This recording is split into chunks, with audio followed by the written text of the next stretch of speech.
Hello, I'm Casey Deary, and I'd like to spend a minute to discuss the timeline of how I like to transition my horses from the very beginning to the finished product. So I like to always start my babies in a halter, and I do that for the reason that they are comfortable in that halter. They've been led around for the last year or two depending, so they're comfortable in that, and I try to put as little amount of stress on them as possible. So once we've ridden them in a halter for 3 or 4 days, long enough that I can pitch it over their head and go back and forth, then I transition them into a very soft Bosal or hackamore. You can see this one bends and stays floppy.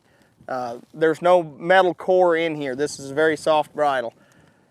From there, we'll go to a tighter braided pig and string hackamore if I need to, if they've got a little bit stiff of a nose.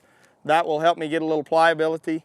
And they stay in this a couple of days. I try not to overdo this, but I may ride a colt in this bridle, or sorry, this hackamore for 2 or 3 months, depending on what they'll let me do.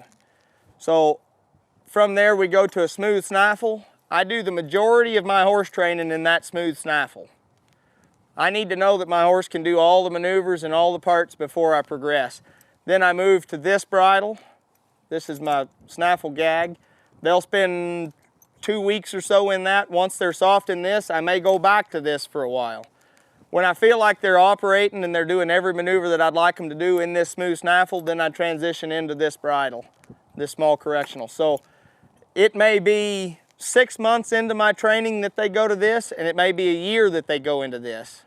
So depending on the horse, I like to make sure that my 3-year-olds are in a shanked bridle by the first of the year.